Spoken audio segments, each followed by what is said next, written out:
புண்ணியாசனிக்கு முன்னாடி அம்மா வீட்டு கோயிலுக்கு போய் சாமி கும்பிட்டு அப்படியே தாத்தா பாட்டிக்கிட்ட ஆசீர்வாதம் வாங்கிட்டு வரலான்னு நானும் ஹஸ்பண்டும் காலையில் நேரமாக கிளம்பிட்டோம். அம்மா வீட்டு கோயில் வந்து பார்த்திங்கன்னா சுவாமி கும்பாபிஷேகம் வந்து வரப்போகுது. அதுக்காக எல்லாம் எடுத்து வெளியில் வச்சுருக்காங்க.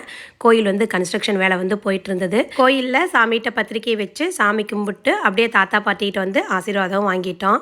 தாத்தா பாட்டிக்கு வந்து பார்த்திங்கன்னா ஒரு 90 வயசுக்கு மேலே ஆகுது. அவங்களால வெளியில் வந்து ட்ராவல் பண்ணி வர முடியாது.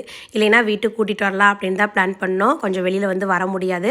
சரி அங்கேயே போய் ஆசீர்வாதம் வாங்கிக்கலான்ட்டு அப்படியே வந்தாச்சு. அப்பாவோட அம்மா இவங்க, இன்னும் தாத்தாவும் வந்து இருக்காங்க. அப்பாவோட அம்மா அப்பா அப்படியே அவங்கக்கிட்ட ஆசீர்வாதம் வாங்கிட்டு வீட்டுக்கு வந்தோம். அம்மா அப்பா மணி ஹரிதா எல்லாருமே வீட்டுக்கு வந்து வந்திருந்தாங்க. நம்ம வீட்டில் கிரகப்பிரவேசம் இல்லைங்களா, அதுக்காக அந்த சீர் வந்து கொண்டு வருவாங்க இல்லைங்களா அம்மா வீடு, அந்த சீரெல்லாம் வந்து கொண்டு வந்து கொடுத்துட்டு போனாங்க. ஃபங்க்ஷனுக்கான வேலைகள் எல்லாம் ஸ்டார்ட் ஆகிடுச்சு. அப்படியே ஒன் பை ஒன்னாக செஞ்சுட்டே இருக்கோம். புதுசாக இந்த ஃபங்க்ஷனெல்லாம் வைக்கிறங்காட்டி வந்து பார்த்திங்கன்னா என்னென்ன பண்ணுறது, எது ப்ரீ பிளானிங் வந்து பண்ணுறது அப்படிங்கிறது ஒன்றுமே தெரியலை. ஒவ்வொருத்தருக்கிட்டையாக கேட்டு புண்ணியாசனிக்குன்னே ஒரு தனி நோட் போட்டு எந்தெந்த வேலைகள்லாம் கம்ப்ளீட் பண்ணணும்னு அதை ரவுண்ட் போட்டு கம்ப்ளீட் பண்ணாத வேலைகளெல்லாம் பார்த்து செஞ்சு அந்த மாதிரி வந்து செஞ்சிட்ருக்கோம். ஒன்றுமே ஒவ்வொரு எக்ஸ்பீரியன்ஸ் தான். இந்த விசேஷம் ஃபங்க்ஷனெல்லாம் வீட்டில் பண்ணுறது எனக்கு இதுதான் ஃபஸ்ட் எக்ஸ்பீரியன்ஸ்.